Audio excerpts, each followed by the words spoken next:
Le second effet du gouvernement divin est donc la promotion des créatures vers le bien, c'est-à-dire la créature se promouvant par son action vers le bien, par son opération, développant toutes ses potentialités. Dieu agit à l'intérieur même de l'action, de l'opération de la créature. C'est une thèse typiquement thomiste, selon laquelle l'action de Dieu pénètre totalement, soutient, oriente l'action de la créature. Et cette action va donc être totalement l'action de la créature, totalement l'action de Dieu.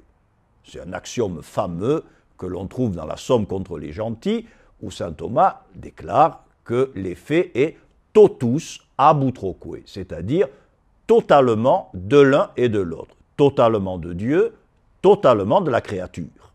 Un petit peu, pour prendre l'exemple classique, lorsque l'artiste peintre exécute un tableau, le tableau est-il l'œuvre du pinceau ou est-il l'œuvre du peintre?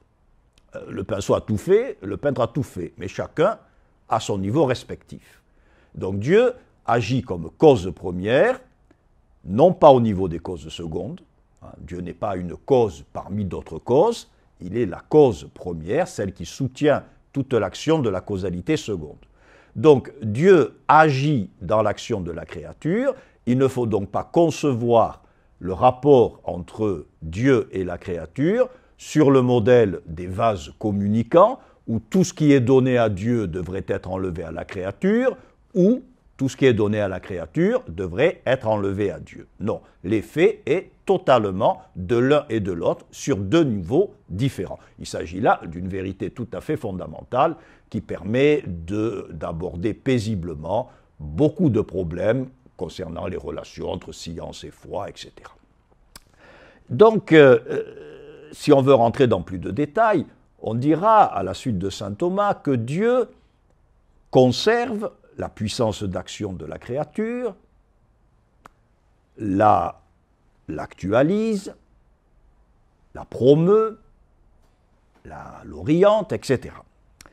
Et comment est-ce que Dieu agit à l'intérieur de l'action de la créature? Une question fort complexe. Disons, Dieu agit à U et à dia, c'est-à-dire à la fois il attire et il pousse.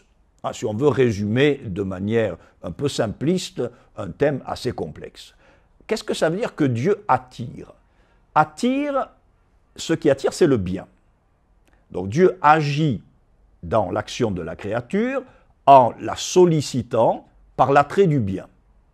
Si l'on passe directement au cas de la personne humaine, Dieu va, à travers le bien qu'il présente à l'intelligence, solliciter la volonté de la créature, solliciter son action. Il s'adresse à l'intelligence. Et donc, la forme que va prendre cette sollicitation divine, une des formes que va prendre cette sollicitation divine, c'est la loi. À travers la loi, Dieu donne des indications, nous incite, nous sollicite à un certain type d'action qui va nous permettre de développer pleinement ce que nous sommes. Et saint Thomas insiste beaucoup sur ce rôle de la loi comme ce par quoi Dieu gouverne les créatures. Et c'est aussi la manière dont les créatures se gouvernent entre elles. C'est par les lois que nous faisons que nous incitons nos compagnons, nos concitoyens à agir dans un sens que nous estimons bon. Donc il y a cet attrait qui s'exerce, saint Thomas dirait objectivement, c'est-à-dire à travers l'objet, sur la volonté. Mais Dieu ne se contente pas d'attirer. Dieu pousse aussi. Ça, c'est l'aspect plus spécifiquement thomiste. En ce sens qu'il y a une motion de Dieu qui actualise la capacité d'action. Donc la volonté, par exemple, est attirée par un bien, mais encore faut-il que la volonté soit, si je puis dire, mise sous tension, qu'elle passe de la puissance à l'acte. Et ça, c'est le rôle de ce qu'on appellera dans la tradition thomiste, le terme ne se trouve pas tel quel chez saint Thomas, la prémotion physique.